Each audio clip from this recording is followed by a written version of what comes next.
Okay, and welcome everybody, and I hope you're hearing me good, and we have quite a show for you today.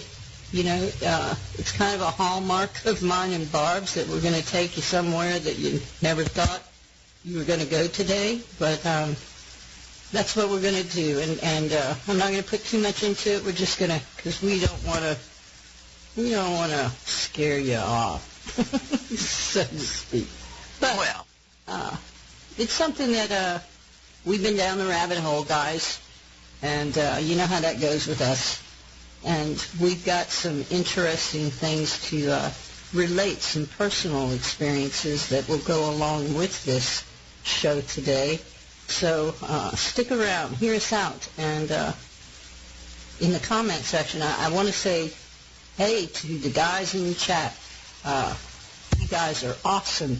It's wonderful to see all you guys here, and I want to give a shout-out to World Spirit Radio. Of course, we love you guys, and we're so awesomely happy to be a part of your broadcast also. And also, I want to point people out, if you haven't seen any of our interviews and stuff that we've got on our YouTube channel, you can go over there. If you look to the right of the chat, you'll see a link for the YouTube channel. Just follow it, and if you would, just subscribe and listen to our podcast. If you like them, thumbs them up. If you don't, thumbs them down, and let us know. Let us know what you think about them, and we'll go from there. The thing that we like most, me and Barb, is we like to have open discussion and dialogue, and we want everybody to feel that they have that their comments, that their questions, that everything that they want to add to this conversation is important to us, and it really is. It helps us, and that's the way we learn, you know, and we're all here. That's what we're doing. We're learning here, right? So, with that being said, I might lose electricity today, guys, because I've already lost it once. If so, Gaz is going to be the co-host. And I just threw him on the bus, so. You didn't throw him under the bus. There you go. There you go.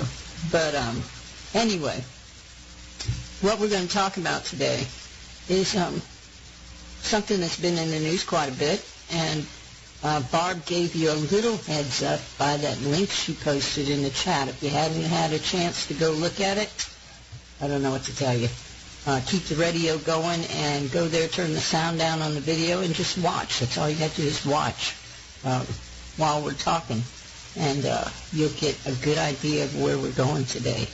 Anyway, yeah, we spent a little while down this rabbit hole, didn't we, sis? You know, well, it was kind of, well, I don't know. I don't want to say unexpected, because I don't believe there are any, mistakes or coinky-dinks, as we say, right? So that's why we want to talk about this, because one of the things we came to conclude was, well, wait a second, why is all this coming to the forefront in this moment in time? There's a reason for that.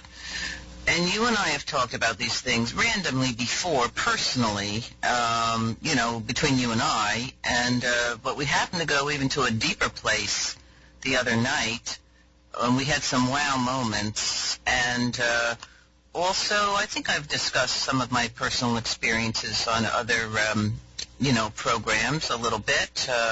What we're talking about is, I guess you want to say, the mysterious things, the phenomenon.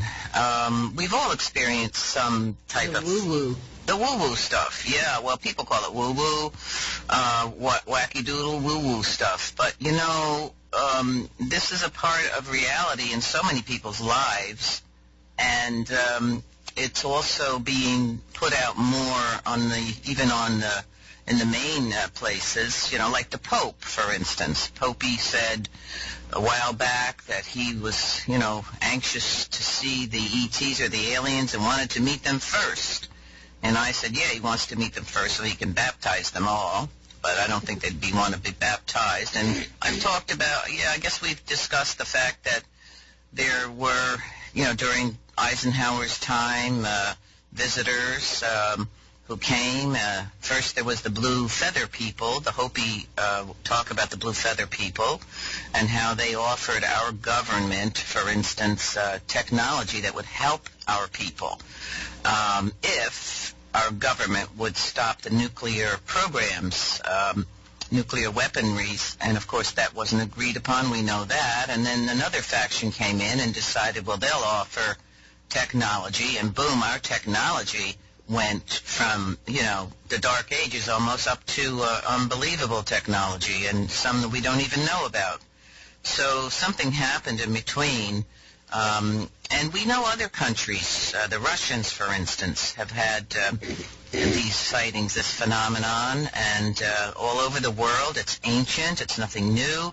But Patty and I have had our very profound experiences, and we're going to share them with you, and also hopefully come up with, I don't know, what are we going to come up with, like where is all this going? We do know, we've talked about President Trump's Space Force program, but he's not, our country isn't the only one that is pushing on this space stuff, getting out there in the space. And I've talked, a couple of weeks ago, I talked about the Allies of Humanity and their perception of I want to say, more like children, that we are like children with weapons of mass destruction heading out there. They've talked about the key piece as a spiritual aspect of things. Jordan Maxwell, when he was on a couple of weeks ago now, spoke about the same thing, and I sensed his deep concern about things that he knows that he cannot talk about. And recently, I was listening to Linda Moulton Howe a couple of nights ago, and I latched onto this video. I passed it to Patty, and then I also passed information to her about the mutilations, the cattle mutilations that have been going on, especially in the 70s was when this started. I don't know if any of you people out there recall the big cattle mutilation stories. And if you haven't, there's a lot of information on it, but supposedly it quieted down. But Linda Moulton Howe said it only quieted down in the news and that it has not stopped. But the cattle mutilations were all over the country, our country, even in Canada and in the Philippines and other places. So we got looking in that direction, and we had some memories, like I guess you'd say, what do you call it when you have an experience and then it gets blocked and you don't recall it? Memory. Comes back and then it comes back and hits you. Something triggers the memory, and that's what we were experiencing the other night. And so we wanted to wade into this. I would say wade into it because these things, in my experience, in your experience, are very, suppressed memory. Thank you, Grizz. Or repressed. Yeah, exactly. Suppressed, repressed. It's probably suppressed, and then it represses itself. Hidden memories or buried masked. Yeah. Okay, all of that. You guys are on it. Thank you. And we wanted to wade into this because it just hit us so hard. We've had some wow moments. We wanted to share them with you, some of our personal things, and also questions we have about what is really going on, and is there going to be like a false ET invasion? And I keep telling people don't get on the ship, and I joke about it, but in a way I'm serious about it. Anyway, so that's where we are. We hit this stuff, and our personal experiences. It's funny because Patty and I have had a lot of similar experiences. Right, sis? Yeah, but we didn't realize that we were having such similar experiences until the other night when things started coming back, so to speak, and we started talking about our experiences. It was really a really profound moment for me because I hadn't even realized. Now, there's a couple of occasions, and I've talked about them on air before, but then I kept realizing that there were other pieces of the puzzle all along that I'd never even associated with this. And after I started getting this clarification, this clarity of what was actually going on, these other pieces started popping up and were fitting into a whole life of mine where I thought I had never, ever had contact, where I had not witnessed a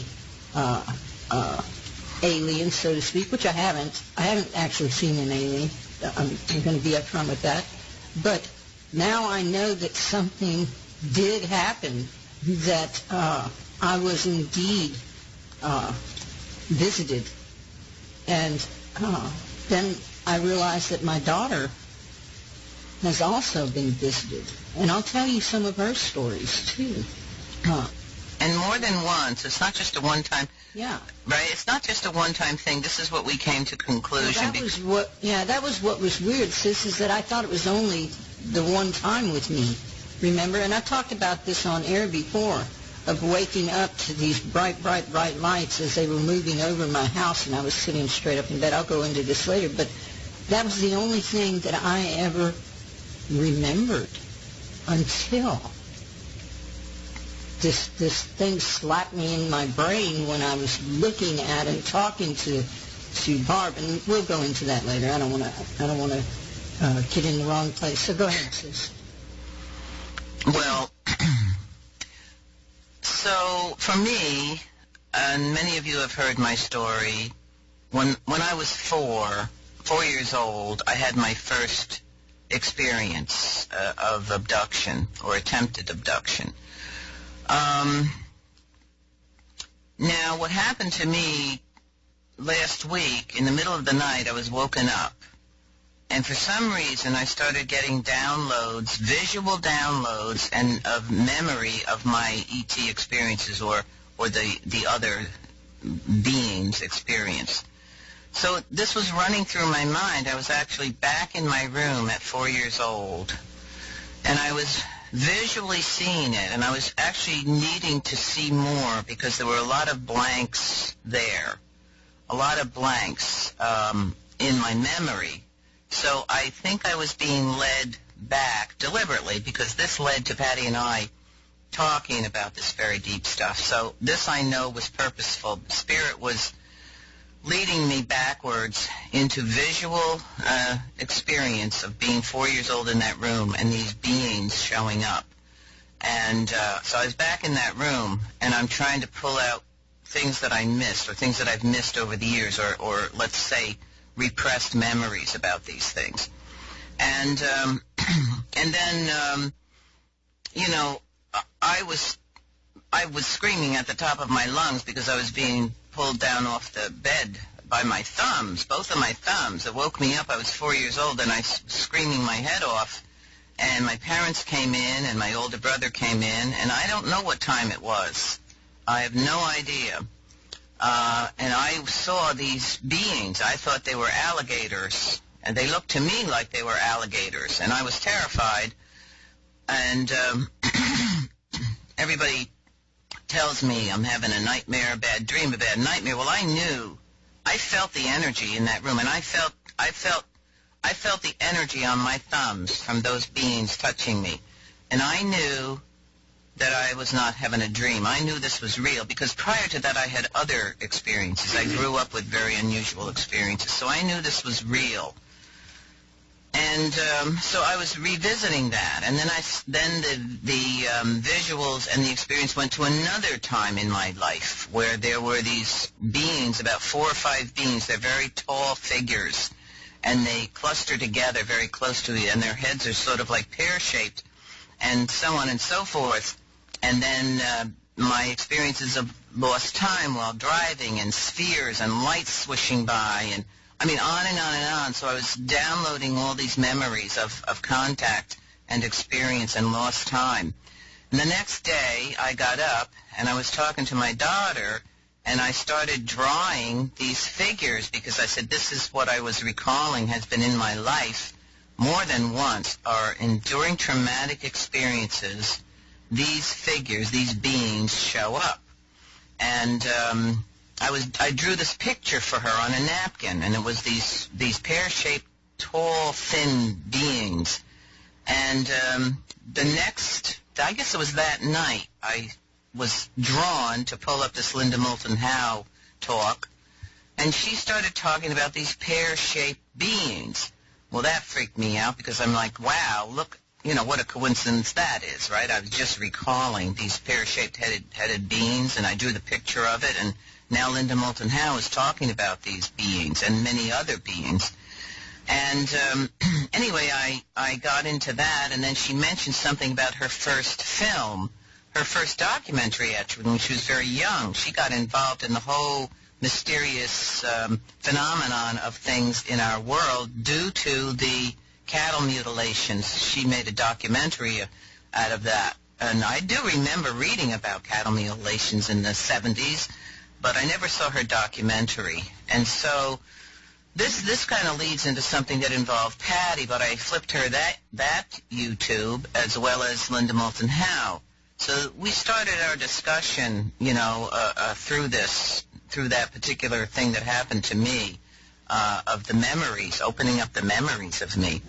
Now, my younger son, when he was an infant, was abducted, and I was present for it. And I was actually, there's one of the things, we're going to read a list of what might indicate that you have been abducted.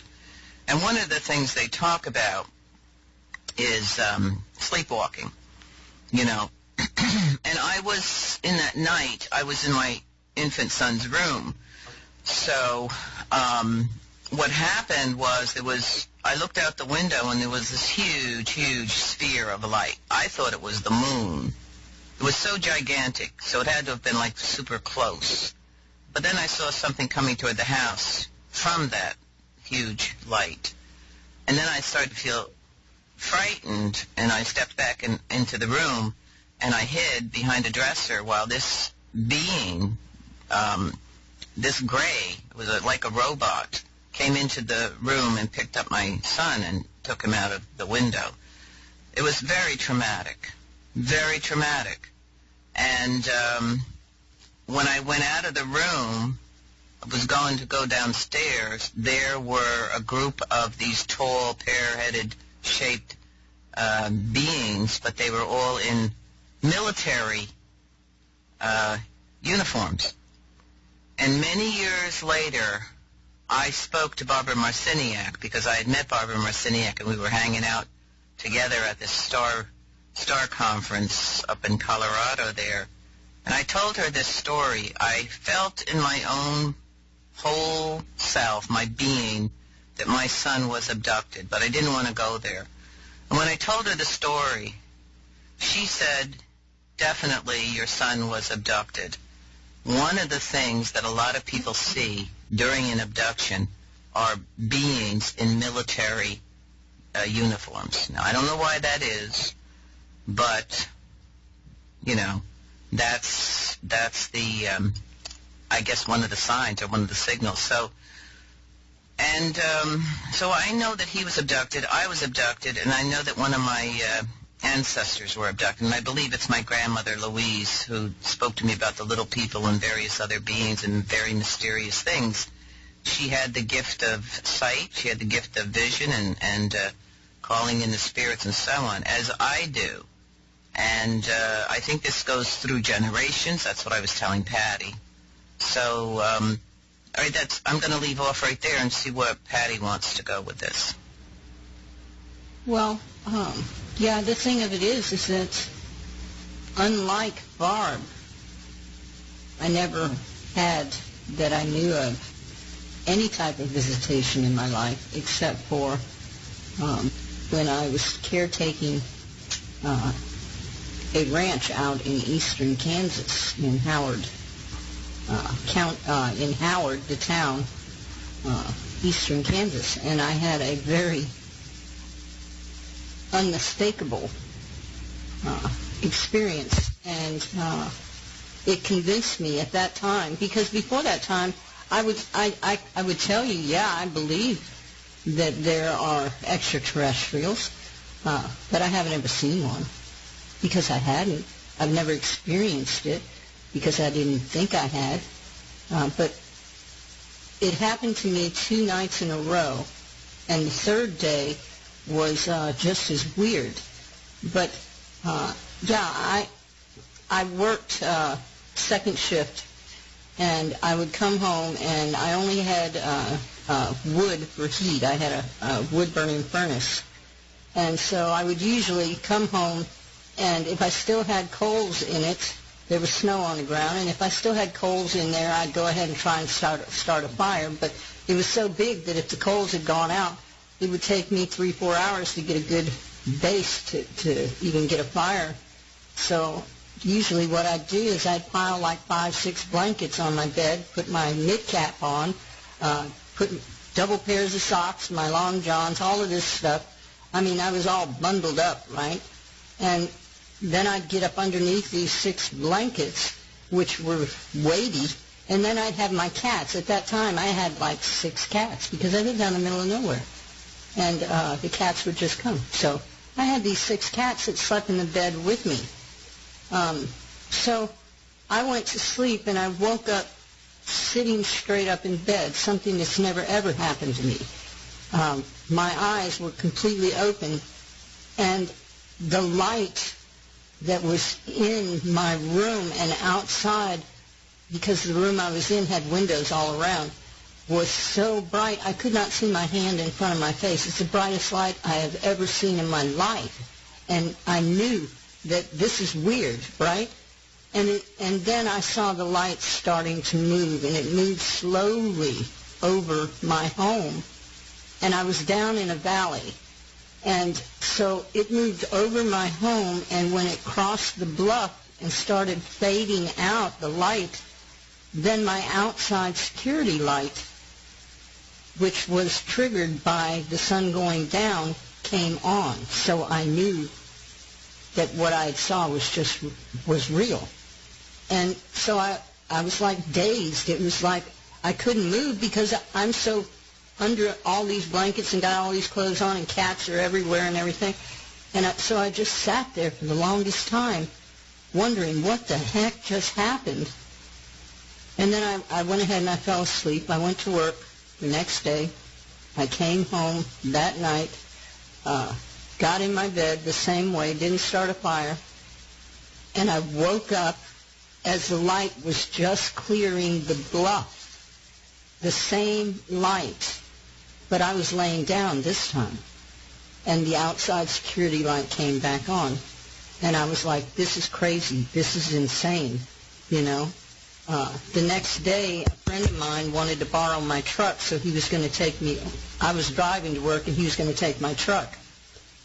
We were going down the road, and we were talking, and I was driving, he was looking at me, and then all of a sudden, his eyes just got really big, and his mouth dropped open, and he was looking past me out of my driver's side window. So I turned to look, and there was a black helicopter. And it wasn't making any noise, but it was down low enough to where I didn't have to look up to see it. I looked straight out of my window, and it was there, and it was pacing me. And I was like, what the heck? But I couldn't see in the helicopter. And there was no designation, no markings on this helicopter. And then all of a sudden, it just flew up and flew away. And I was like, whoa. You know, so I recounted this when I went to the Lumbies at a gathering. I recounted this to them, and they were sure, oh, yeah, you had a UFO experience. Well, at that time, I was convinced that I did. But I was wondering, well, that helicopter, was it a government thing? What would they want me for? I mean, really, seriously, what would they want with me? It made no sense to me at all, because this was just an isolated incident, and what the heck, you know? It was just too bizarre. And so I filed it away. After a while, it went away. It was just in the back of my mind, and it wasn't anything I talked about with anybody or anything. And then I took a ranching job in Oklahoma. And you've heard me tell the story. I know you have. it was a time that I saw the most beautiful thing in my life was cows having a funeral for 3 cows that had died that I had to go take care of. And I thought at that time that this was a connection with nature that I had never experienced before, and I thought it was the most wondrous experience forever, you know. Well, Barb had sent me that video on cow mutilations, and I hadn't gotten into it yet. I was only like a minute and 45 seconds into it, and I had stopped because I was talking with Barb. And she mentioned something that was in the video later that was exactly what I had witnessed. Not with the cows coming to say goodbye in the funeral and everything that they did, but the cows themselves that had died when I had got there. And this is going to sound kind of crass to people, but it's the only way I can explain it. Their butts were, their anuses, let's say, were completely gone, cut out. There were holes there, just these big holes in all 3 of them, and they were all laid together under this tree. And I noticed that there was something wrong with their mouths, but I never looked close enough at it because when all these cows came up and everything, and my boss had asked me, my foreman asked me to step away and let these cows do their things, because it was my job to take the chain and wrap it around these cows who had died, wrap it around their necks so that we could take them to where we were going to bury them. So I wasn't really too in tune about looking at the gory stuff. But he had told me that they were struck by lightning. Well, when Barb told me about this rancher who had the same exact experience with these cows, 3 cows under a tree with their anus and all gone, and parts of their jaw, the skin, the tissue, exposing the teeth, that's what I saw. And there was no blood, and there was no charring, and the tree wasn't hit, and there was no blood, and there was nothing like it. Came hitting me back in the face, in my mind, this clear picture where I was looking at these cows again, and I was seeing exactly that there was no blood, that these holes that were left in these cows were precise and were huge, but there was no blood, there was no discoloration, there was no nothing.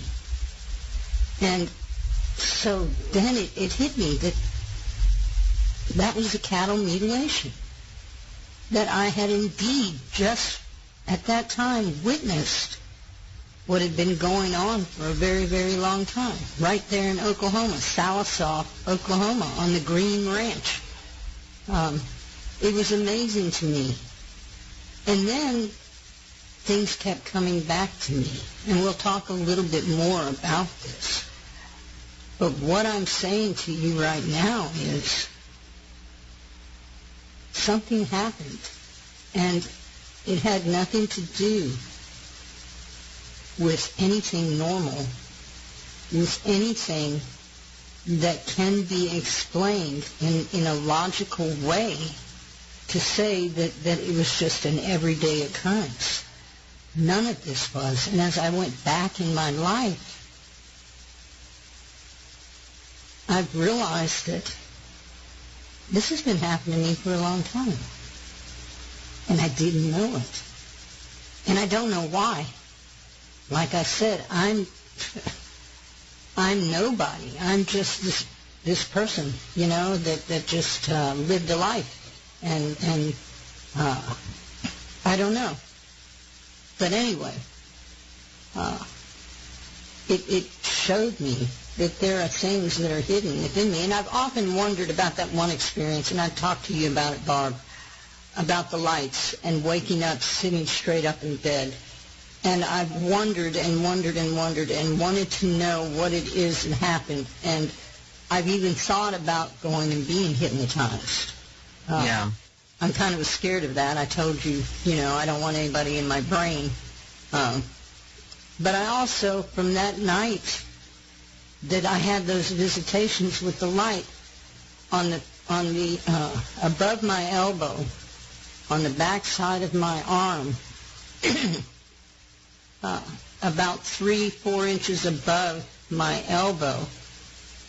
At that time, there was a lump, a little round lump that appeared on my arm, and it's still there. It's never gone away. It's never changed. But when I first felt it, I grabbed a hold of it and I squeezed it, and it felt like a needle, right? I squeezed it, and I got a sharp pain like a needle, and it made a beautiful little round circle of blood underneath the skin, just as big as the lump. And so I used to do it off and on all the time. I'd tell people, watch this, and I'd squeeze it, and it would do this. So I'm wondering if that's connected to it. I don't know. Good. Yeah. Well, yeah, we'll find out, because there are some things that, like I said, that people who have been abducted talk about things underneath their skin and so on. And well, Stefan said something exactly right. We talked about this, that it may be due to our bloodlines, and we have discussed that. There's something going on with certain people, of course. Now, what is happening, I did pop the video in on it's called The Strange Harvest, and it's Linda Moulton Howe's first documentary. It's old. It was done in the 70s. But I suggest you watch it when you get an opportunity, and you'll understand what Patty's talking about. So the precision cuts on these cows, it's not only cows, it's other animals too, but specifically cows, and there's no burn marks, there's no blood, there's nothing left. So it's not, the sheriffs and various other people are doing investigations on these things, so you'll see. There's no known reason. There's just no explanation for what they're finding. And they're part of their jaws. Now, these animals are all laid on their right side. So their left ear is gone, their left eyeball is gone, and sometimes the uterus is taken out. Any incision is so precise that they started thinking that it was done by lasers. But the whole body parts, sexual parts are all taken out. And there's absolutely no blood, nothing. And there's no footprints around at all, nothing. Completely clean area, except that this one, and you'll see it in the video, the sheriff discovered on one of the investigations that the ground was so hard packed out there on the prairie in this one area. Several feet away, they found triangular marks in the dirt. Embedded so deeply that it had to have been something heavy. And he said, in order to dig down, you'd need a hole digger.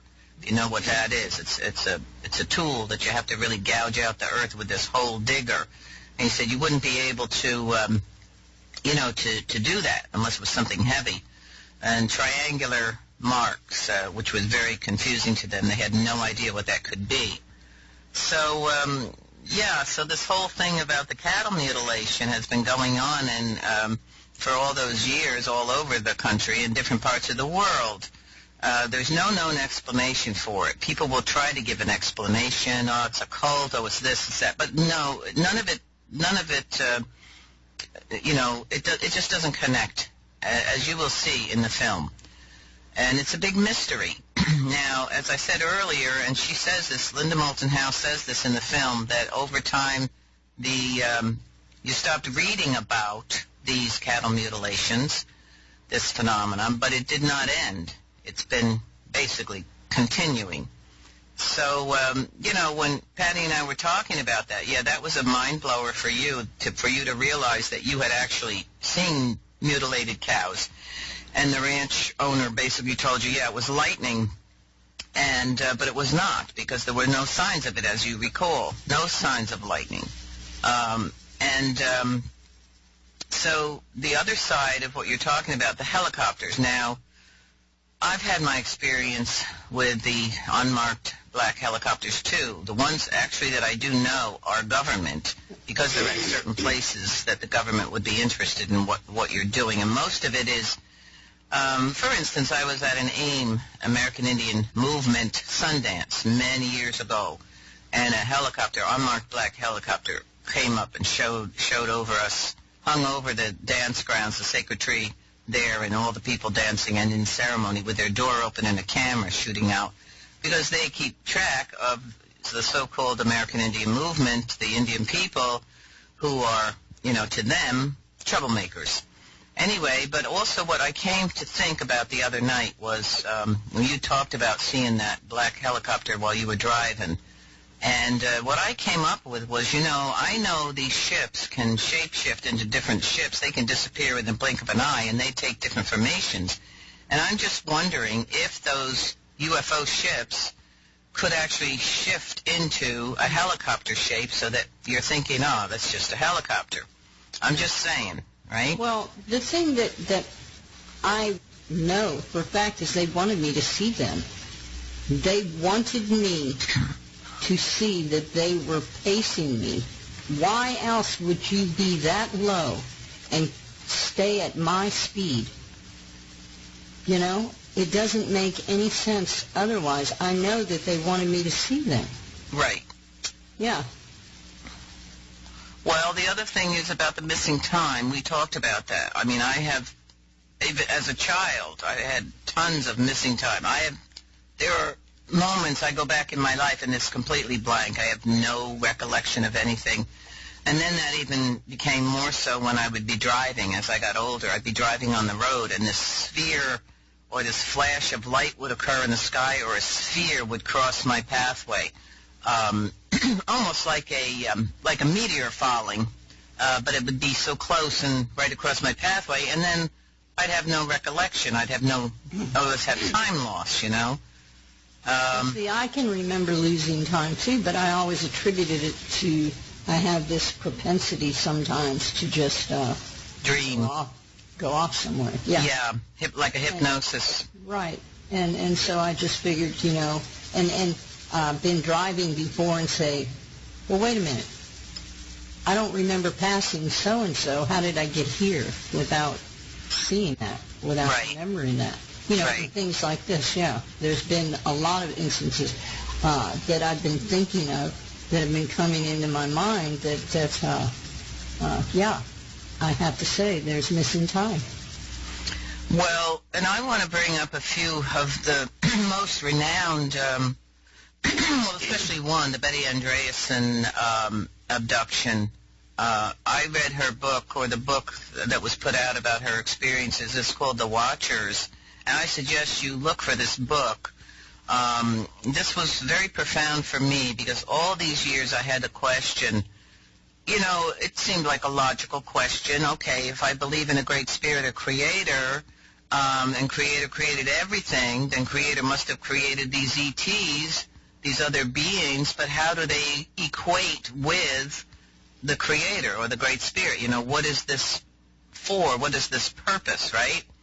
And in Betty Andreasson's experiences, she was 7 when the first visitors came to her. She was swinging out on her swing over there in Massachusetts, not far from where I live, actually. And I live in Hudson Valley, which is the U.S. capital of UFO sightings, by the way. And Whitley Strieber lived like maybe 20 minutes from me when I had my first abduction experience. That's where he lived, not far from there. So while I was having my first abduction experience and many other experiences, he was living 20 minutes away having his experiences. So the thing that she was told by these beings, the first thing she was told was, someday we are going to take you to see the one. And I'm going to read that experience for you, Betty Andreasson's experience. During that moment in time, she was under hypnosis through this NASA program. This couple of men in the NASA program, investigators, wanted to start to speak to people who have or thought they may have had a unidentified object experience or phenomenon. They wanted to meet these people, and they asked them if they would be willing to go under hypnosis and so on. I will read that, her experience, because it answered a question for me it was a huge piece, and a wonderful light bulb went on for me. But first I'm going to read this link here, which I will put up, and I'm sure you guys have probably, looks to me like some of you, Stefan and others, have already investigated some of this stuff. The signs that you have been abducted, but you might not realize it. And before I go there, sis, is there anything in addition that you want to say? No, other than the fact that I am not sure 100% that the government was not involved. I do want to say, though, that I have had a lot of medical doctors that have told me, like my hands, the bones in my hands and my feet are not normal. In fact, they thought I had a disease at one time. Right. Because my bones they're made different. They're connected differently. Right. Than normal. Normal, yeah. And for those of you who don't know, I was indeed born with a tail. So just saying. There you go. Yeah. And you're one of them, sis. I'm right. kind of suspicious of that. That's what, and all of these things come back to me, and now I'm having to what is that? Right? Everything. Yeah, I mean, we look at these things, and they are part of our life. You can't ignore them. I mean, we have kind of ignored them, and we have kind of put them aside as, yeah, well, that's weird, but okay. But that's why we're talking about this now, because I think we're being asked to talk about this right now, because all these things, boom, boom, boom, one after the other, and this past week just flew at us, came so strong. And I'm saying to you, Patty, right, I said, okay, why is this, why now? Why are we being put in this position to remember all these things and bring this out? Something's going on, yeah? Something is definitely going on. And why am I... what's the revelation about now? Why the reveal now? Exactly. Why the reveal now? Because, well, we'll talk about that, but let's think on that for a little bit while I'm doing this. But another thing I want to say, that I wrote a book. I studied a lot about the star children. When I was a child, I was told by these other beings, which I learned to call them the star beings, the Lakota way is Wikchopioyate, because in the tradition of the indigenous people, they have had these visitors coming from other realms, and they call them the star beings, the Wikchopioyate. They are our relatives, Matakwiyeo Yasin, that word meaning we are all related. Yeah, meaning we're related to those beings, but so they were teachers to the people, to the original people, and this goes way back in our history. These beings have been visiting us from the beginning of time, and they've been involved here in our world and with humanity, and it may go back even further. If you listen to Linda Moulton Howe's video, I'll put that other one in. She talks about the varying ETs and how far back their involvement goes, and what her perception is, and some of the insider information with some people in the government that she's heard information from that is not, disclosed, really. But anyway, the star children. Now, the star children, some of the signs of the star children are that you have unusual skeletal structure. That's one of the signs of a star child. And I have as well as my sister, we had an unusual phenomenon with our skeletal structure. We had a bone fusion. Both of us had the bone fusion in the same place. Now, my sister and I we both have psychic abilities. We grew, my grandmother, the same thing, and so it runs through our family. Same thing with my son who was abducted, and now my grandchild, the same thing. I have 6 grandchildren, but 2 of them in particular have this gift. So are they being abducted too? Well, I know one of them is, for sure. By her drawings, when she started to draw, she was drawing unbelievable, amazing figures and structures, flying machines that you can't come up with when you're 4 and 5 years old. But so I know that she's had these experiences. Now, the star children, there's many of these signs that indicate a star child in particular, and I don't know if we're going to get into that today, but one of them is that unusual structure that you're talking about, the skeletal structure, Patty. So just wanted to let you know that. Oh, I didn't know that. Yeah. And so the question, you have a question, why me? Why would the government, you think it's the government, okay, but so the question is, why would the government be interested in you? Well, if they have knowledge that you are a star child, okay, that would be one reason why they would be interested in you, okay? I'm just saying, that's a possibility, because they are keeping track of what is going on this earth, and so on and so forth. Just saying. So let's go. Have you been abducted by aliens but had the events wiped from your mind? So they, there's certain things here that they're going to ask you. Now, this is not always the case for everyone, and just to let you know. So Nigel Watson, author of the UFO Investigations Manual, says ufologists who use these indicators have come to think that abductees are chosen rather than randomly snatched away. And that's something that we did discuss because we questioned why us, right? And then Stefan, he wrote exactly what we both came up with, was it's possibly our bloodline, our indigenous heritage or another heritage that we're part of, right? Right. That goes much further back than the cultural differences that we have now. That's correct. I think it goes much further back than that to the one tribe. Yep. Well, because it's through generations, so we have to think on that piece, right?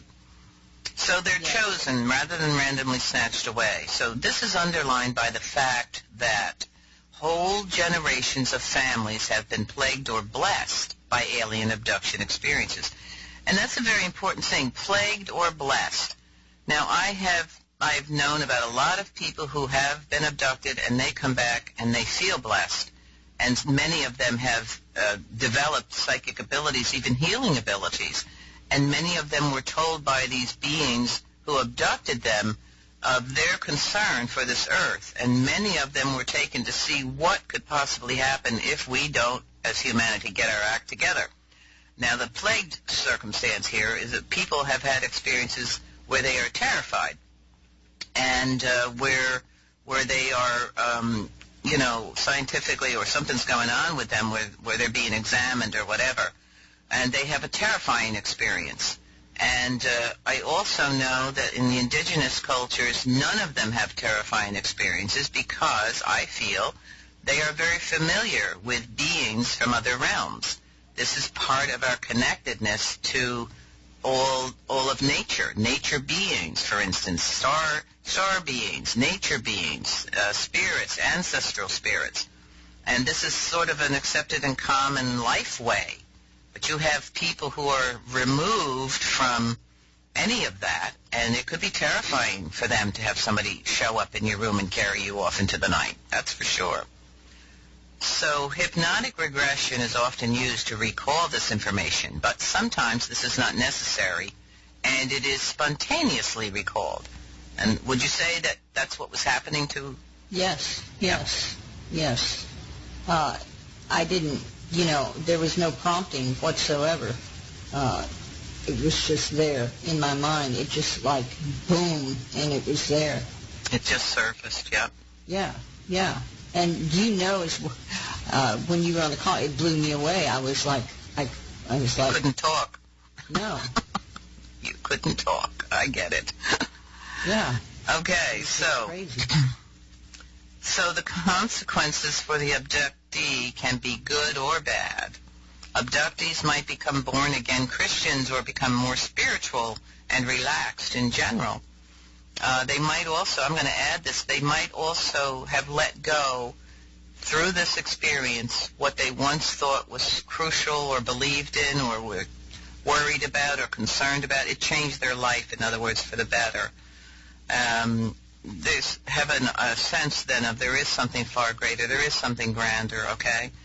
And on the bad side of the equation, they can take to drugs, overeating, and even alcohol abuse. Their behavior can become excessive and erratic. What triggers these events could be psychological in nature, although abductee researchers think that the sheer number of people who report such indications rules that out and points to a common abductee experience that is caused by alien visitors. Now, here's the first one, and I just talked about this, and you've had this, is lost time. You have missing hours or days in which you cannot remember what happened. And this does not include missing days due to alcohol, by the way.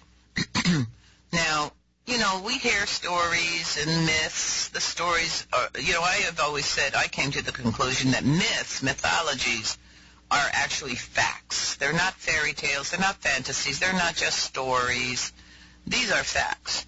And a lot of times they're given as information or wisdoms or warnings to the coming generations. Now, we've heard about the fairies, the fairy nations, and over there in the old country, where they would kidnap a child called a changeling, right?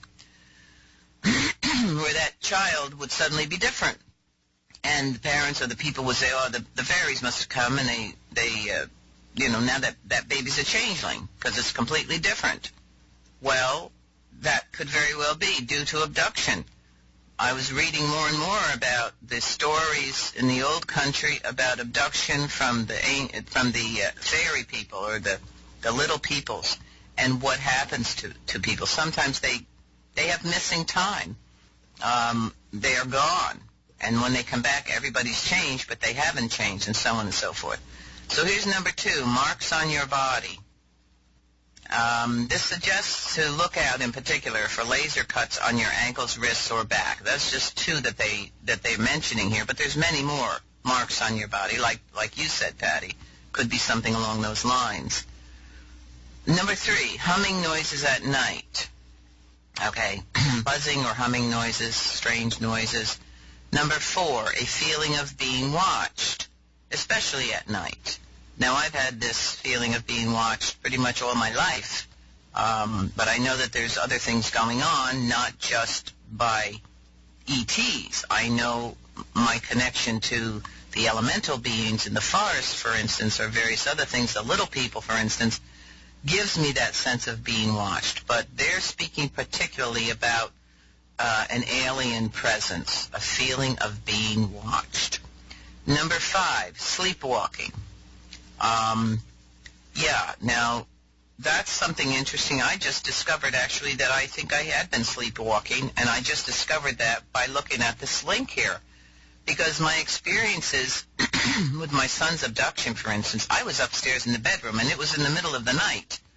So I had to have been sleepwalking. And various other times that I've had these experiences, I'm in a place, I'm supposed to be sleeping, but in fact, I'm completely in another place. And I'm not saying another world. I'm talking about, like in the house. Here's one for you, 6, sinus problems. Or indeed any form of sudden illness. Yeah. A rash, for instance, or a sudden illness, oncoming illness suddenly. Sinus problems, sinusitis, right? And here's one for you, dreaming about owls. Now, or other animals such as wolves. Now, I know wolves... My kids have always called me, my kids and my grandkids call me Grandma Owl. Fascinating. I just want to say something, too, go ahead. Before we go too much further. Gaz just put in here something. He's talking about he's woken up a couple of times within a year with scratches on his upper legs. He just came to think about it. Right, and exactly. See, that's how it happens, a spontaneous memory. And I've had that as well, now that he's talking about that. I've woken up and said, where did this scratch come from? Like, what was I doing in the night, right? Well, see, that's the thing, is that's what I'm talking about. These puzzle pieces just start. Here I was, I had one experience I knew that I had. Only one experience in my life, and I'm 61 years old. There's only one experience that I can recall. And then within the span of an hour or two. I have so many times in my life that can be attributed to the missing time, to the different aberrations and things that take place, that it's not coincidental anymore. I can't, right. That's, yeah. You can't push it aside anymore. Right. And I didn't push it aside before.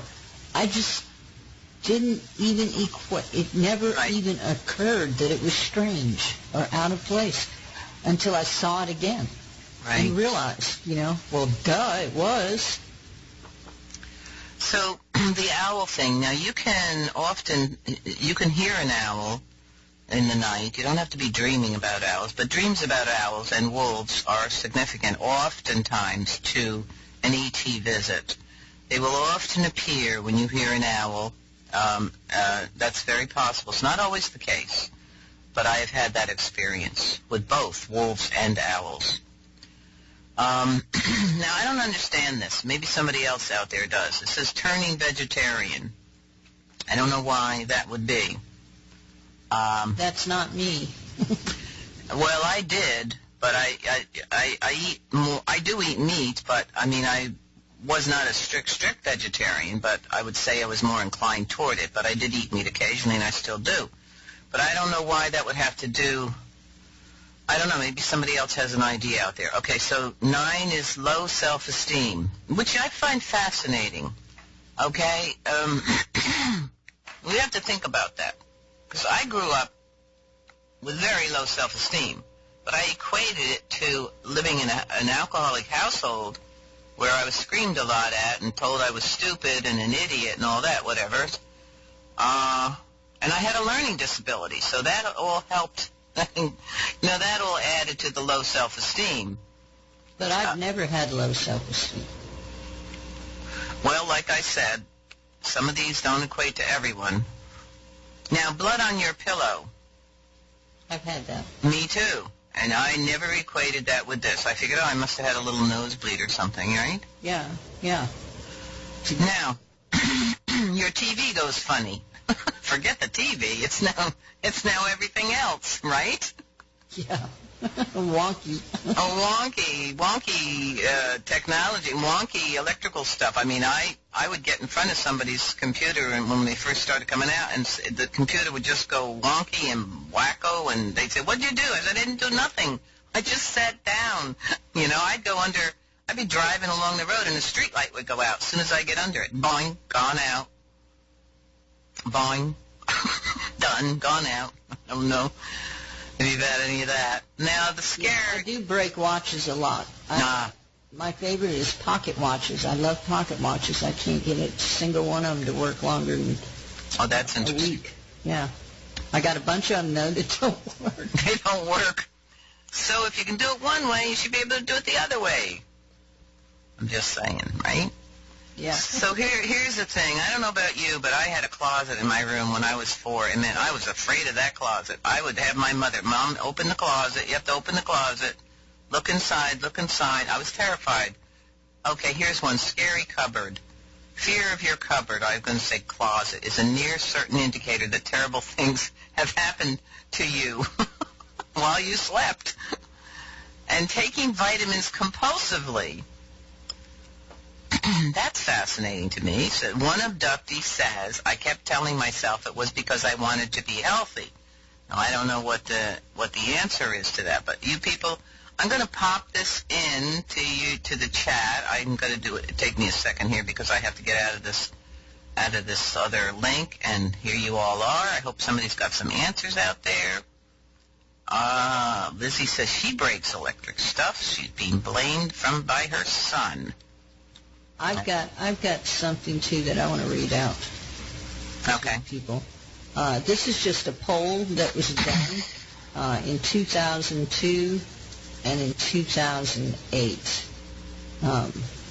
And in 2002, 66% of Americans say they think there are other forms of intelligent life in the universe. That was in 2002. In 2008, 56% said it is either very likely or somewhat likely that intelligent life exists on other planets. Okay. In 2002, 48% say they believe that UFOs have visited the Earth in some form over the years. 12% said they or someone else they know has seen a UFO at close quarters. 2% said they have had an encounter with extraterrestrial life. Now we go over to 2008. 74% of 18 to 24-year-olds believed it was likely that intelligent life exists on other planets. 33% of adults believe it's either very likely or somewhat likely that intelligent aliens from space have visited our planet. 8% said they personally have seen a mysterious object in the sky that might be a visitor from another world. So these are from 2008 and 2002, these perspectives. I was looking at this earlier, and then I was doing the research on the different sites and things like this, and the figures, I don't have the figures because I tried looking for a poll, a recent one, but it should dwarf this here, these stats here. Because there is so many of these UFO sightings that are being seen. There are so many and cow mutilations, animal mutilations are back in the news. So things are going on, but here we are. We're not privy to it because it's not something that we delve into. But it just shows you that there are so many people that have seen what they can't explain.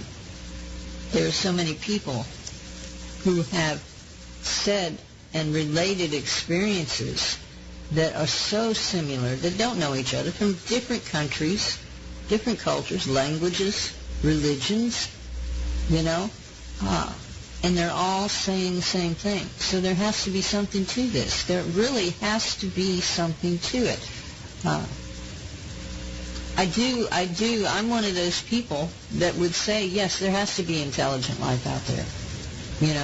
There has to be stupid life out there because look at us. I mean, I'm not putting us down. I'm just saying in the grand scheme of things, we're probably on the lower end of the spectrum. We're like in second or third grade compared to what we've been seeing from the crafts and the things that we've been reading and things like this of what's out there. So, yes, I do believe. Yes, I do believe. Have always believed. But in saying that, we also have to keep in mind that there's a government-controlled program that is going on also. That's and right. We have to be able to figure out which is which. That's correct. I agree on you with that, yeah. I do feel that there was a certain period of time now prior to the visitation of the Greys to Eisenhower. I don't think the government had that technology on that level because I'm going back further back in history where sightings throughout history, throughout time, through different cultures, especially indigenous people, was happening. It was part of their story, part of their generational story, as a matter of fact. And I spoke to you about this RD6 killer. She wrote, she investigated a lot of UFOs on the reservation, sightings and experiences from people that live on the reservations. And through their history and their generations, they spoke about the fact that this was common and that their grandparents and great-grandparents spoke about the beings as their relatives and their teachers, and that there was no harm. Something shifted after Eisenhower had this visitation and was given technology, the being said, we'll give you all the technology you want, but we want something from you. And that would be undisclosed abductions of your people, of citizens. And that was agreed upon during that period of time. And also, you say, well, we could say that Hiroshima and Nagasaki alerted the cosmic community to something on this planet that was major, that affected the whole. That impact upon this planet affected and alerted them. Now, that meant there were more increases, more noticeable UFO sightings after the bomb was dropped on Hiroshima and Nagasaki, and that is documented. I'm going to start here with Betty Andreasson. Okay, now, Betty Andreasson Luca, she's a devout Christian. She's still alive. During her abduction, she was taken before a being of intense light and love called the One, capital O-N-E. This description of this being is remarkably similar to descriptions of the so-called being of light encountered in near-death experiences. Her first abduction occurred during her childhood and culminated with an abduction experience that involved her whole family. Now, led by a number of teams of highly credentialed investigators, her experience is one of the most thoroughly investigated cases ever reported in the annals of hypnotherapy. Now, this page that I'm going to be reading from is focused on her experience as a child with the being of light she calls the One. So, on the evening of January 25th, 1967, Betty Andreasson was in her kitchen in South Ashburnham, Massachusetts. Her 7 children, mother and father, were in the living room. At about 6:35 p.m., the house light suddenly blinked out for a moment. Then a pulsating reddish-orange light shined in the kitchen window. Betty calmed the frightened children while her father rushed to look out the kitchen window. He saw a group of strange-looking small creatures approaching with a hopping motion. 5 small humanoid creatures entered the house, passing right through the wooden door. Betty's family was immediately placed into suspended animation. One creature went over to her father. The leader of the other 4 established telepathic communication with Betty, and the leader was about 5 feet tall. The others were about 4 feet tall. All had large pear-shaped heads, while with cat-like wraparound eyes and diminutive ears and noses. Their mouths were immobile slits that reminded Betty of scars. Each wore a coverall blue uniform adorned with a Sam Brown-type belt. An insignia of a bird was affixed to their sleeves. Their hands had 3 digits, and later on the craft they were gloved. They wore boot-like attire on their feet, and they floated rather than walked. Betty's initial fright was immediately calmed by an overpowering sense of friendship. When she displayed concern for her family's welfare, the creatures temporarily released her 11-year-old daughter, Becky, from this strange state of unawareness to assure Betty that she was all right. Then Betty was taken outside and brought on board a small craft resting on the side of a hill that sloped into the backyard. The machine was about 20 feet in diameter. It looked like 2 saucers, one inverted upon the other with a small superstructure on top. The small craft accelerated and apparently merged with a larger parent craft, in which Betty was subjected to the effects of strange equipment and a physical examination. Then she was taken to an alien place and given bizarre object lessons that caused her to undergo a painful yet ecstatic, religious-like experience. Later that night, at 10:40, Betty was returned home by 2 of her alien captors, and at home she found her family still in a state of suspended animation. One being had stayed behind to watch over them during her absence. Then the beings put the family, still under some type of mind control, to bed, and the aliens left. So several times the aliens had told Betty that certain things had been locked in her mind. She was instructed to forget them and her UFO experience until the appointed time. She consciously remembered only a fraction of the strange encounter, the power failure, the colored light flashing through the window, and the aliens entering the house. Now, Betty is a devout Christian and interpreted the creatures as religious or angelic in nature. The subject of UFOs was largely unknown to her. Her education had been limited to 10 years of schooling. Her basic interests included family, church, and community-related activities. Not until much later did she think of her experience as a possible UFO encounter.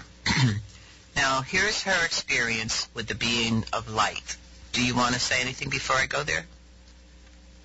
No, go ahead. The following are the exact transcripts from her hypnotic regression when Betty was regressed to her childhood during one of her first abduction experiences and her encounter with the One. Betty's words are written here in blue. The hypnotherapist's words are in black. And by the way, these were NASA investigators, these hypnotherapists. We're coming up to this wall of glass, Betty is saying, and a big, big, big, big, big door. It's made of glass. And the questioner says, does it have hinges? And she says, no. It is so big, and there is, I can't explain it. It's door after door after door after door. He, the alien leading her, is stopping there and telling me to stop. I'm just stopping there. He says, now you shall enter the door to see the One. And then he says, fear not. So she says, I'm standing there and I'm coming out of myself.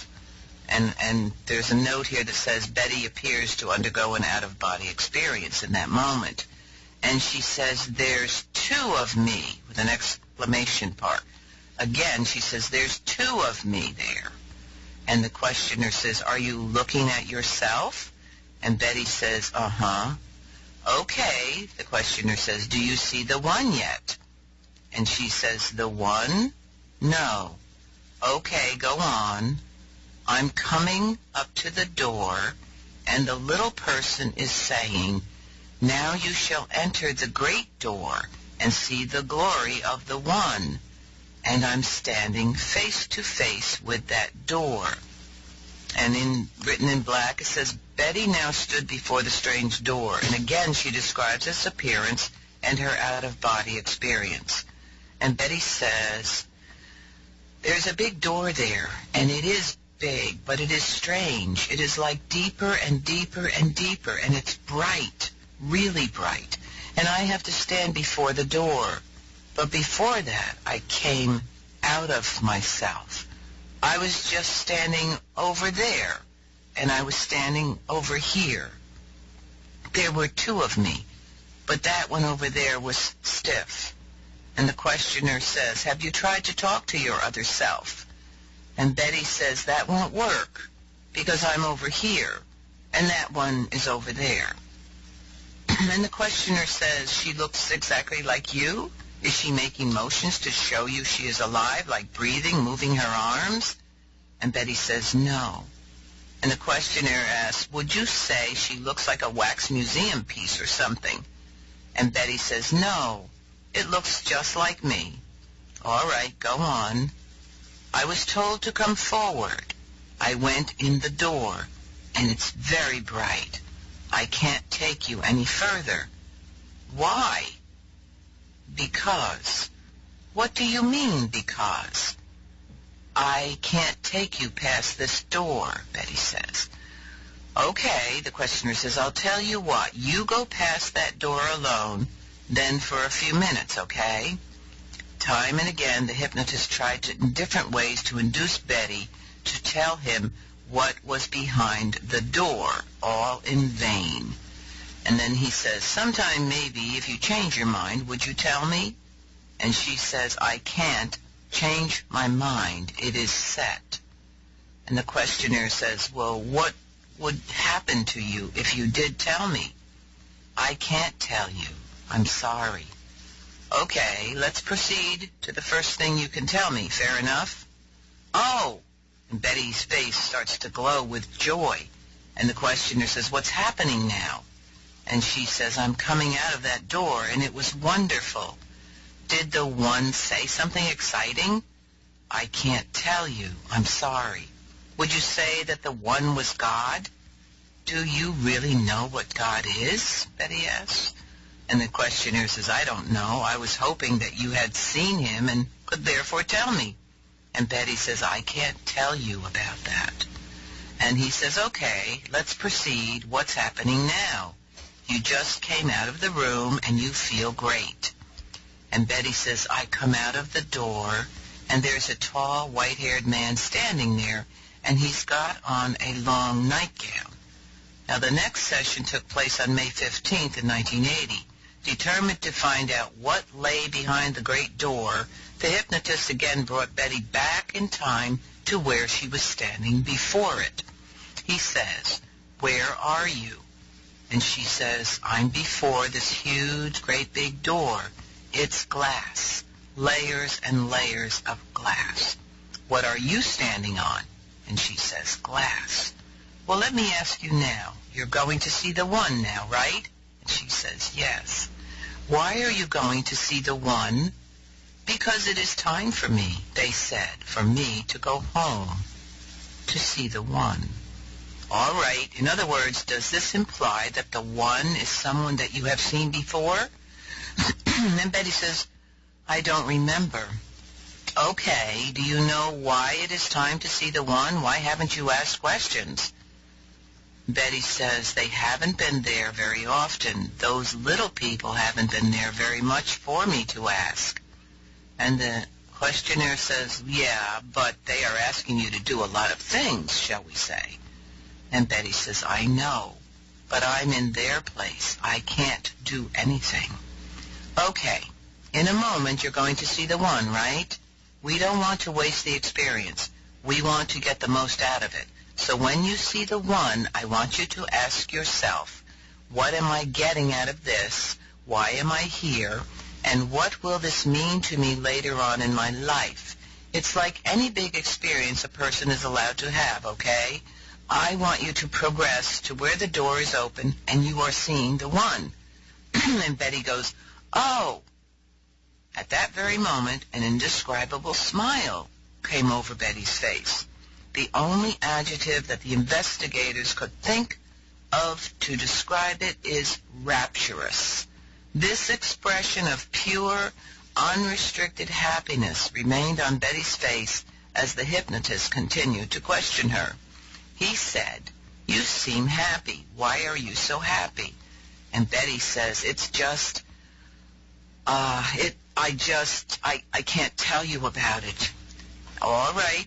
I know you can't tell me, but I want you to do a few things. I want you to ask yourself why you are being shown that which you are being shown. In other words, you weren't given this trip just for a free ride, so to speak. They want you to see what you are seeing. Does that make sense?" And Betty says, "Yes." "All right, now that you're there, ask yourself, what am I getting out of this? Why am I here?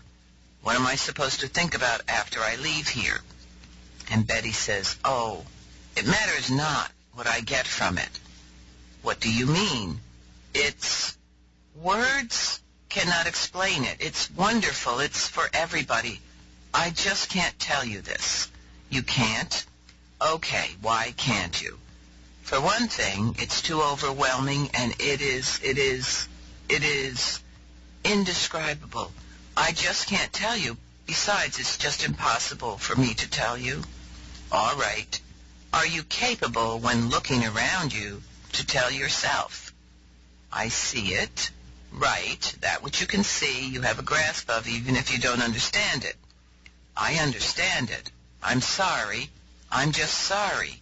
I wish I could share it with you." "Were you told to not share it with me?" "It is like even if I was able to speak it, I wouldn't be able to speak it. I can't. I'm sorry." "Were you specifically told not to speak it?" "Partly, yeah." "Well, how was it expressed to you?" "I can't tell you those things. I'm sorry." All right. Can we let the being speak through you? Suppose you just relax, and I'll put my hand on your shoulder, and with each number, you will go deeper and deeper. When I reach 3, you will just relax and allow the beings to speak through you. 1, 2, 3. Now, Betty began speaking in a strange tongue. The questioner says, "Okay, Betty, can you explain to me so that I could understand what you have just said?" And now Betty begins crying. And she says, "Father loves the world so much." "Yes, and so many reject him." Okay, you said a lot of words. Can you explain more of what you said? "They will be felt by those who believe and have faith. They will feel the love radiating from them." "Okay, where are you now?" "I'm where there is light." "And what do you see?" "I cannot tell you this." "Okay, that's all right. Let me ask you, do you feel much love, the same love or the different degree of love now than you have before?" "It's a greater love." "Okay. When will I understand all of the words that the being said through you?" And Betty says, "When you allow the Spirit to come upon you and you are filled with that love." "Do you understand all the words that you have said?" "I understand them, but they will not come forth." "Okay, I'm trying to understand. I'm not trying to ask you to divulge anything, all right? You understand them, but you can't express them?" "They're in my heart. More like a feeling than a concept.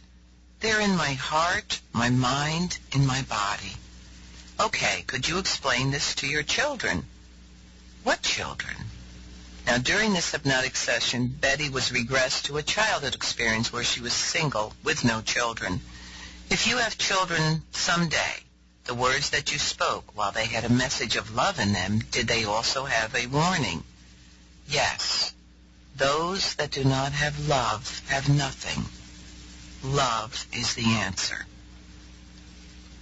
And the hypnotist goes on and says, "Okay, you've seen the one. Do you feel different about anything now that you did before?" And Betty says, "Everything is so wonderful." And he says, "Is there anybody that you don't like?" "No."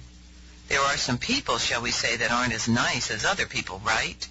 "No. Everybody is nice. They are just growing, that's all. If one doesn't understand another one, they are just growing, that's all." "Okay, just relax. You've been to see the one, and now everything is a little nicer, right?" "I understand that everything is one." "What do you mean?" "Everything fits together. Everything is one. It's beautiful, no matter what it is." And that's her. Wow, I have to say, because I had a near-death experience, and it's pretty powerful. What do you think, sis? Yeah, that's the thing about the Andreas couple is that they tried. No, it's Betty Andreas is the only one person. You're talking about the couple. Yeah. Oh. You're talking about Betty and Barney. Yes. Yeah. They had very similar and recalled similar. Though they didn't have a good. Well, they weren't taken to see the one. I think this is what is so significant about Betty's experience. Like I said, when she was 7, they told her, "Someday we will take you to see the one." And it was many years later in her life that they did. And as she's describing this, what I just read, the hypnotists are making notes, and they're saying that this is so similar to a near-death experience. She's describing what people describe, right? Yeah. But with the other, with Betty and her husband, that was a totally different experience. Yep. One that was the total opposite, you could say, really, of Betty Andreas' experience. Because, she came away feeling empowered, feeling loved, feeling the beauty, whereas the others were in pain and fearful. Right. Yep. Do you want to take a quick break here? Sure.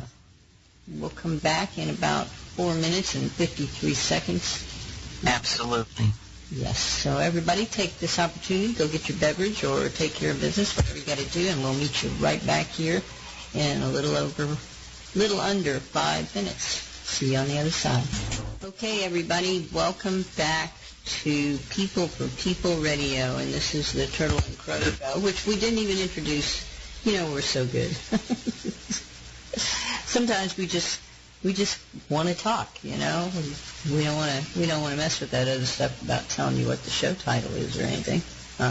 Anyway, we were talking break before we came back, and we were discussing the fact that, you know, there are people who have had experiences of both kinds. The one that brings fear and trepidation, injury, all of these things. And then you have the others who have experienced bliss or knowledge, healing, any of these types of things. Two distinct separations here. And then you have the people in the middle, which are like me, who, had it not been for those 2 nights on the ranch in Howard, Kansas, I would never even have suspected to this day that anything untoward like that would have happened to me. Those are the only 2 experiences in my life that I can fully, recall with clarity, and they are unmistakably phenomena, UFO, unidentified flying objects, and the fact that something was manipulated within me, within my home, because you don't just wake up. I have never, since then or before that, ever woken up sitting straight up in bed and witnessing what I did, So there could be many instances in my life when I think about the fact that, and I mentioned this to Mark when we first met and we were dating and everything, we decided that we were going to be together. I told him, I said, well, you have to understand something, that when Creator says I have to go to get up and move, I get up and move. And it's always been that way in my life. And, I've never had a visitation from the Creator. I've never heard His voice or their voice or whatever. But I've only had this knowing, waking up and knowing that I was only going to be here in this place, wherever I was at that time, for a week, 2 weeks, sometimes a month. But I always knew on waking that I was going to be moving, that it was time to get up and move. So I'm trying to place these things in their proper place within all of this, and it's really confusing, and I have no fear about it, none whatsoever. I have more curiosity. I want to know. I would gladly sit there and talk to them, whoever they may be, because I have questions. And I want to know. I'm not afraid of knowing. So, I don't know. But I just wanted to put that out there. I want to go back up here and read see if have you found anything you wanted to read out, babe? Babe. Mark that's okay, that's cool. Mark was just sticking his head in the door. I'm somebody's babe. Still on the radio? I've been a babe somewhere, I don't know. Sometimes you are a babe. You are a granny babe. I'm a granny babe. Watch out. Watch out for the granny babes. That's the worst kind. Oh, my gosh. Well, yes, I think the piece that we hit upon in Star says it too. Yes, love is the answer. Be love. Love creates, anger destroys. So true. And I think, again, we're hearing the story from this person, Betty Andreasen, of the message of that she received from the one about love, and that you're not going to see, or I guess you're not going to see or receive without the spiritual love, without that type of love. I mean, I think we've all finally gotten the message. I hope, how key the love is. Well, that's another one of the coinkydinks we were talking about, wasn't it? About how we stay and strive for this love frequency, and the people here with PFP talk about that. Yeah, how that maybe we were drawn together because of this, simply because I think so. I'm beginning to feel that we did talk about that. You're right. Why are all of us together in these venues, and why are we receiving this download of information and these memories coming back up? Now, I mean, we have the Space Force unfolding. We know that there's hidden technology, that they are probably already out there. We've heard from the allies of humanity who speak the same thing, and Jordan Maxwell. I mean, we could go on and on and on, and here we are also being, all this hidden stuff is coming out, this memories of our experiences of something far greater going on. Now, Stefan had his near-death experience. I believe he's saying, except the light being felt feminine to him. Now, my experience, I didn't get either masculine or feminine. I just got complete, just love, this profound, unconditional. I mean, I don't even know if you should even bother using the word, because our words are so limited in comparison to the experience. That's why people can't describe it. That's why there's no words. There is just no words, because when we experience love here in our humanness, it's a beautiful thing, right? I mean, when you feel love from someone, or you give love, or you are loving to someone, or you love someone, it's an awesome experience, but it does not compare to what is experienced in the near-death experience, or the light, or with that being, or wherever it is. I felt that it was the most profound joy and love that I ever experienced, and I was in it. So I wasn't thinking, I've never been in it. I was in it. My thoughts were nothing other than the experience. That's what it was, and it was the most profound love, most profound joy. Nothing I've ever experienced here on Earth, because I don't think it's an earthly experience. I think it is our soul spirit experience. I think that's home. That's my feeling. That's source. That's from whence we came. And another thing I came up with, it took me years to realize this, is what was missing. Because I asked myself, well, what was missing during that time when I was in the light? What was missing was fear, doubt, low self-esteem, guilt, all the earthly stuff that we as a human experience. That wasn't even present at all. It was completely non-existent. That's a different realm. That I believe it's a whole other place, and I believe that's where we are all heading towards. But I also feel why we're being brought back to this conversation over and over again, and why we're sharing this, and more people are coming out and say, yes, I've had a similar experience, is because we are in a preparation time.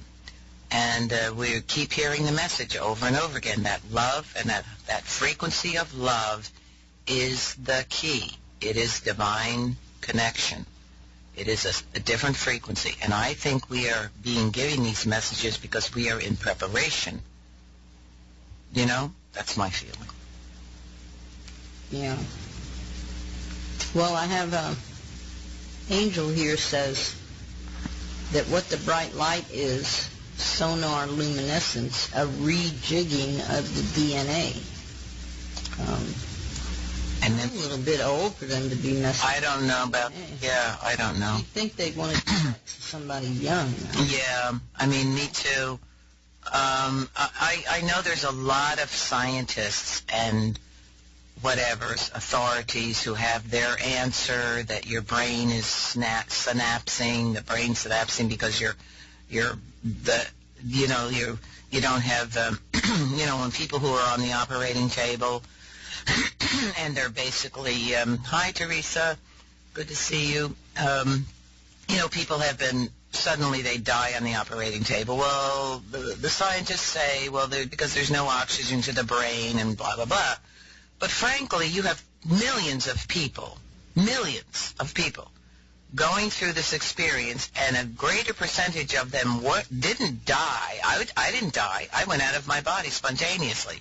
I was wide awake, driving a car with my children in the car. And I know other people who have done that. It's a spontaneous, non-traumatic NDE. That's what it is. So, and Stefan says he was above his body, and then sitting in the corner, then I was surrounded by the light and pure love. So that's the same experience. So there's not there. Excuse me. So the way the scientists try to explain it, it doesn't hold water for people like myself or people like Stefan or others, thousands of other people. So, anything else? Caught me with a cracker in my mouth. Oh, okay. All right. Now. Okay. Lizzie says, being technologically advanced doesn't mean you're spiritually advanced. We are on a place where we are learning and advancing spiritually. Well, some people could have higher tech, but be very low spirit soul advanced. There you go. That's exactly, and I think that's what we're dealing with, is not just one intrusion. I agree. Yeah. I totally agree with you, because, so, to get back to the native person who said that he was abducted when he was living on the reservation, on one of the reservations, he was abducted starting as a child. And it went on through pretty much his life. And when he was speaking to Artie Sixkiller in that interview, he was in his 70s.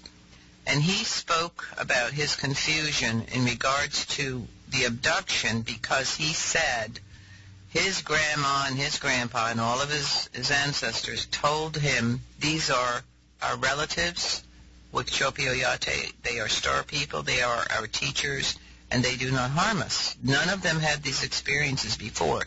Something changed.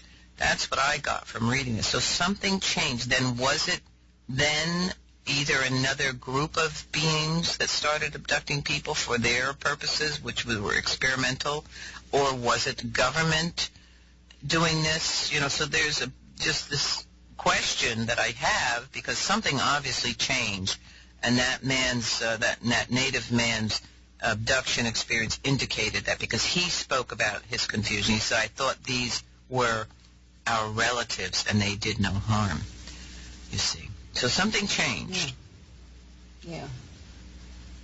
And, I think it's very evident that with all the sightings that are going on today, that either one of two things, maybe both, a mixture of both. But we had the satellite, the Russian satellite, that was approached by 4 unidentified bogies in the near-Earth orbit, and they blew the satellite out of the sky. And then 3 days later, you have satellite pieces that fell to the ground somewhere. I'm thinking around Russia. I could be wrong. Okay.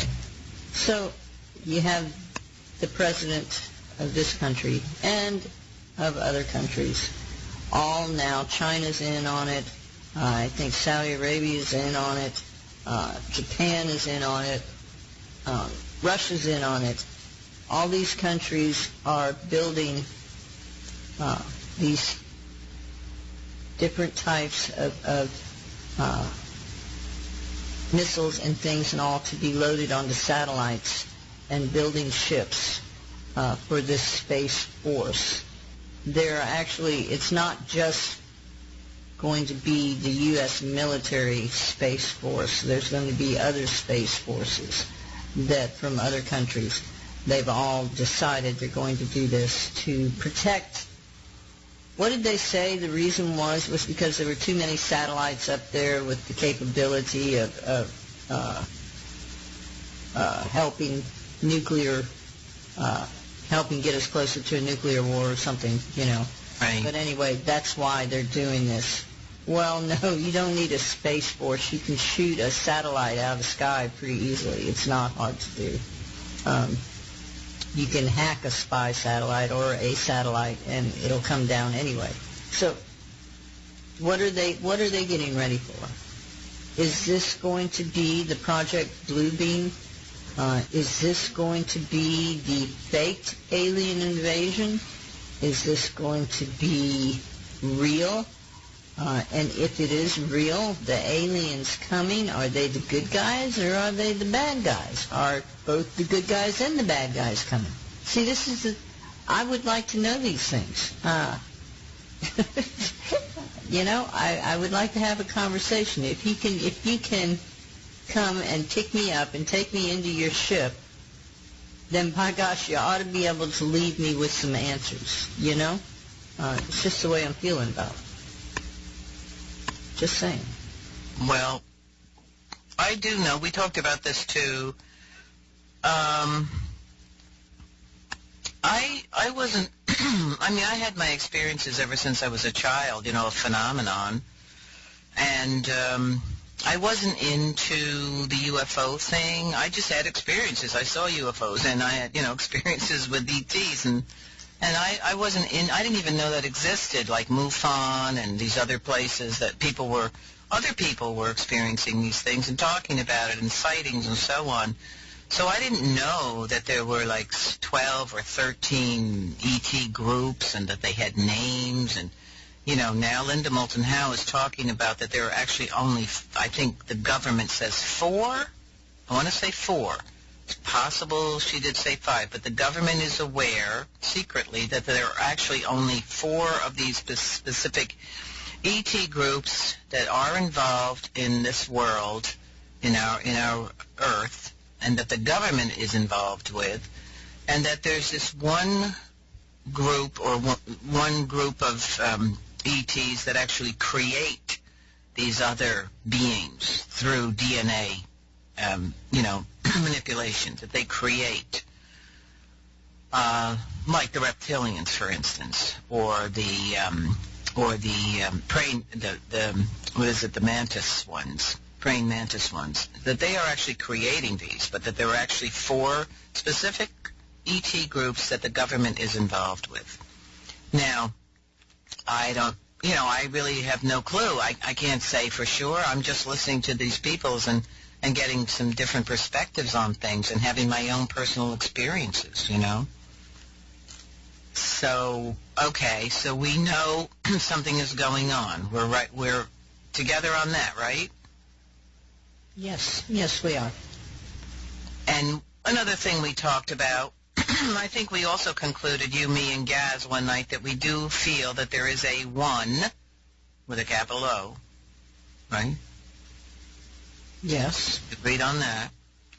We do agree that the government is hiding a lot of information from us and that they probably are already have these ETs and they're already involved with them. You agree on that? Yes. Okay. And also we agree that many people throughout time have been abducted and have had personal experiences, right? Yes. We also are feeling that all this information is coming to a culmination now because you have all kinds of people talking about that we've been given. Oh, talk about Torchwood, sis. Talk about Torchwood. Talk about... Did you watch it? I did. Wow. Mm-hmm. Talk about Hollywood or giving us, laying it all out for us, giving us the absolute information right in your face. And then everybody goes, oh, that was a weird movie, or that was a scary movie, or that was a whatever, and they go on their way. I think they give us these things because they want to see how acutely aware are we, right? What are we going to do with this information? What do you think? Well, I think it's very telling, especially when we look at how it plays in. What we know now. Yeah, and how it plays into the fact and why there are so many children. Yeah, missing. Yes. And it's never stopped. It's never stopped. There's never been a year when there weren't, what was it, like 480,000 children? Yep. You know? It's a big number, and it's hard to wrap your mind around it. Right. But they go missing, and they don't turn up anymore. Yeah. If you haven't seen, it's a BBC series. It's called Torchwood. It's no longer on, I don't think. The end, I think it was season 3, episode 1, and the very last episode, 5. If you can find those two videos or episodes, watch them. It's very, very, very telling. Very telling. And I've heard similar to that before. I just can't place it. Yeah. Well, also, so what we're learning recently, with a lot of disclosure from a source called Q. Now, many of us surmised a lot of this stuff already. So some of it is not news to us, right?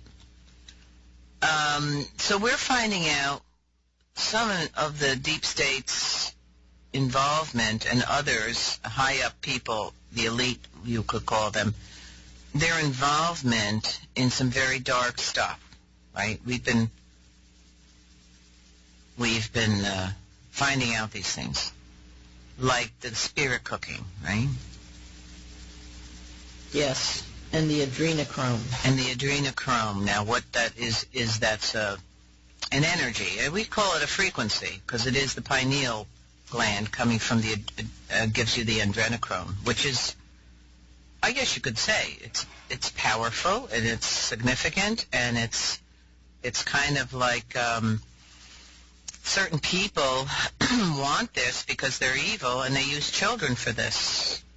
And there's trauma in the child through certain things they do to this child, which creates a different frequency. And I'm trying to describe this in a way that is palatable, I guess, which isn't not horrific, which it truly is.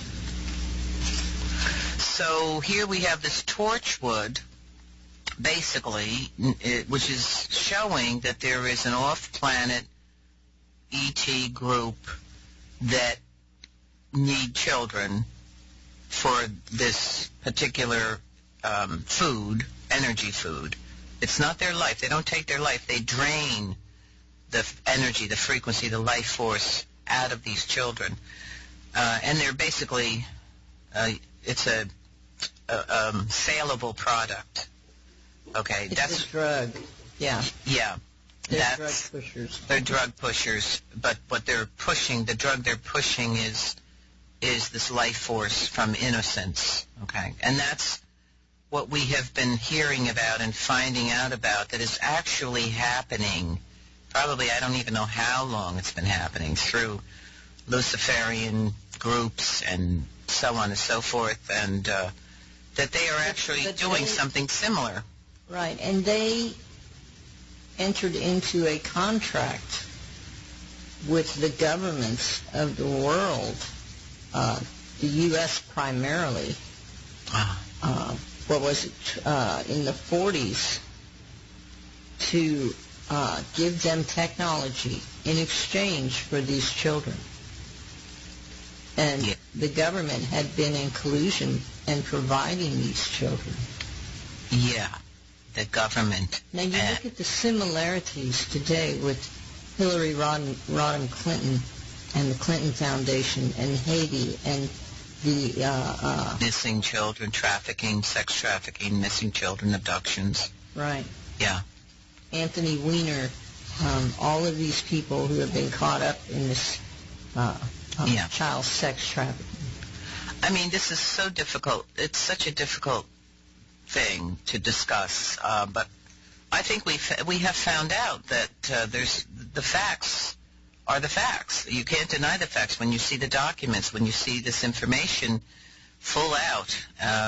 It's hard information, but it's the facts, and it's hard to, just like it's hard to accept that there are beings out there that may very well, they're here, present. When we say, a lot of people say that the ETs have been present on the earth, and there are some good and there aren't some good. Let's face it, just like people.